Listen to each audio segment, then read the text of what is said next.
지구온난화 얘기 들어봤어요? 화석연료를 태울 때 배출된 이산화탄소가 온실 효과를 일으켜 지구의 온도가 점점 올라간다는 이야기죠. 어때요? 지구에 뭔가 큰일이 일어날 것 같아서 걱정되나요? 아니면 나랑은 상관없는 먼 미래의 이야기로 들리나요? 오늘 썸머리할 책은 데이비드 월러스 웰스의 2050 거주불능 지구입니다.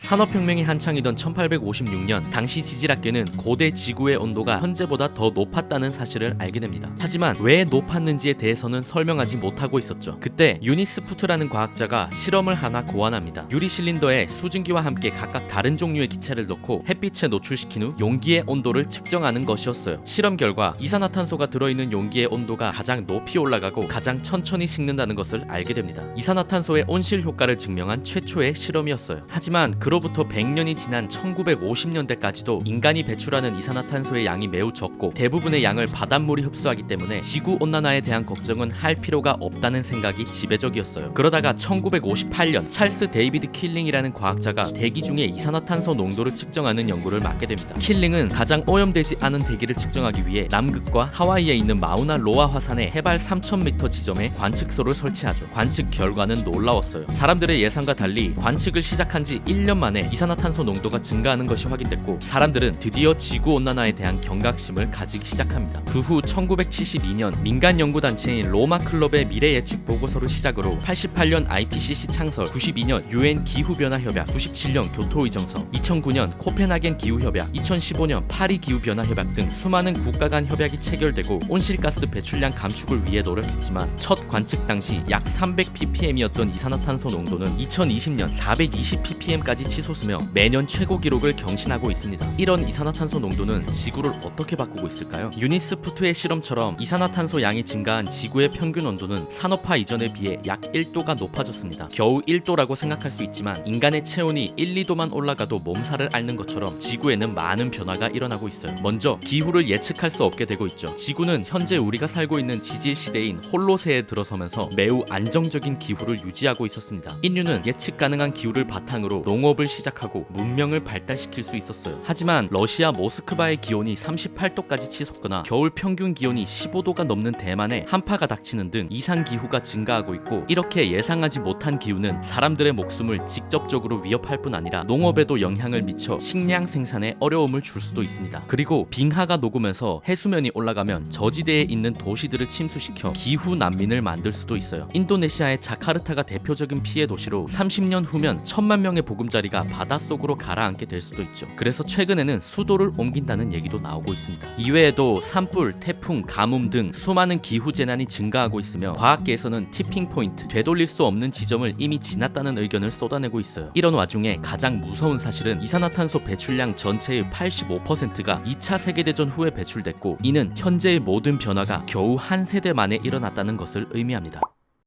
어때요? 지구온난화에 대한 생각이 조금 달라졌나요? 아니면 너무 극단적인 이야기라 오히려 신빙성이 떨어지나요? 기후변화에 대한 적나라한 이야기는 때로는 너무 자극적이라 기후 포르노라는 비난을 받기도 합니다. 하지만 기후변화는 현재도 진행되고 있고 이제는 기후위기라는 이름으로 생각보다 더 빠르게 우리 옆에 다가올 수도 있어요. 2021년부터 발효되는 파리 기후변화협약은 지구의 온도를 1.5도 이상 오르지 않게 하는 것을 목표로 합니다. 이에 맞춰 많은 국가들이 배출한 이산화탄소를 다시 흡수해 실질적인 배출량 을 0으로 만드는 탄소 중립을 선언하고 있어요. 최근에 테슬라가 주도하는 갑작스러운 전기차 패러다임 전환도 유럽의 이산화탄소 규제 강화로 인해 촉발된 것이고요. 2100년까지 지구 온도가 몇 도 상승할지에 대해서는 그 추정치가 광범위한데 과학자들이 정확하게 예측하지 못해서일까요? 저자는 예측에 있어 핵심 투입값이 미지수이기 때문이라고 말합니다. 바로 우리가 어떻게 행동하느냐이죠. 우리나라에도 올해 유난히 많은 태풍이 상륙했었죠. 어쩌면 코로나 바이러스를 정복한 후 우리는 에너지 전환에 대해 다 같이 고민해봐야 하지 않을까요?